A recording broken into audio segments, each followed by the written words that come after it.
Last year I made a revision guide for everyone who hates the power and conflict anthology. And so I did this. I took one poem, Checking Out My History, and I said, look, I can show you how to compare this to every single other poem, and to prove it, I wrote 17 grade 9 essays and then published that as a guide. So your question, having bought the guide, thank you very much for buying it, is, oh, that's great, Mr. Sallers, these essays are fantastic, but how do I use them?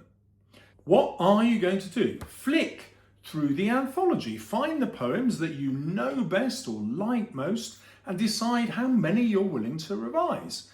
You don't have to revise any of them. You can take the extreme view that you can write 60 to 65% of your essay on checking out my history, and then just the other 35 to 40% about the named poem.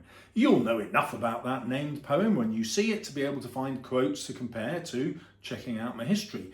I know that because the examiner's report tells us that's what you can do, and it also tells us that this is the lowest marked question.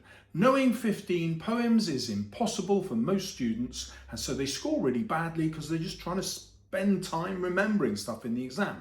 So actually it's much easier just to get the named poem that's there and just do that as an unseen.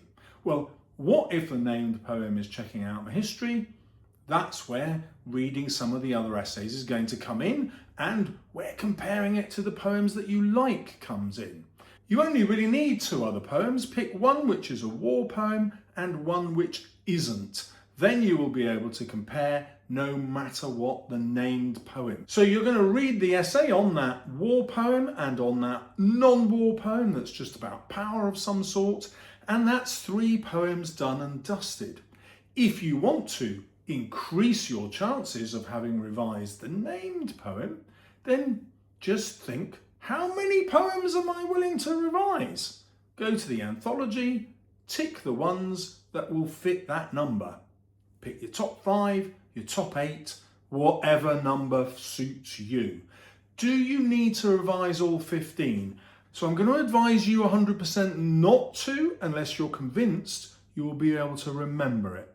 Because for 80% of students, this is just too much information. That's why they end up with grades 6 or below.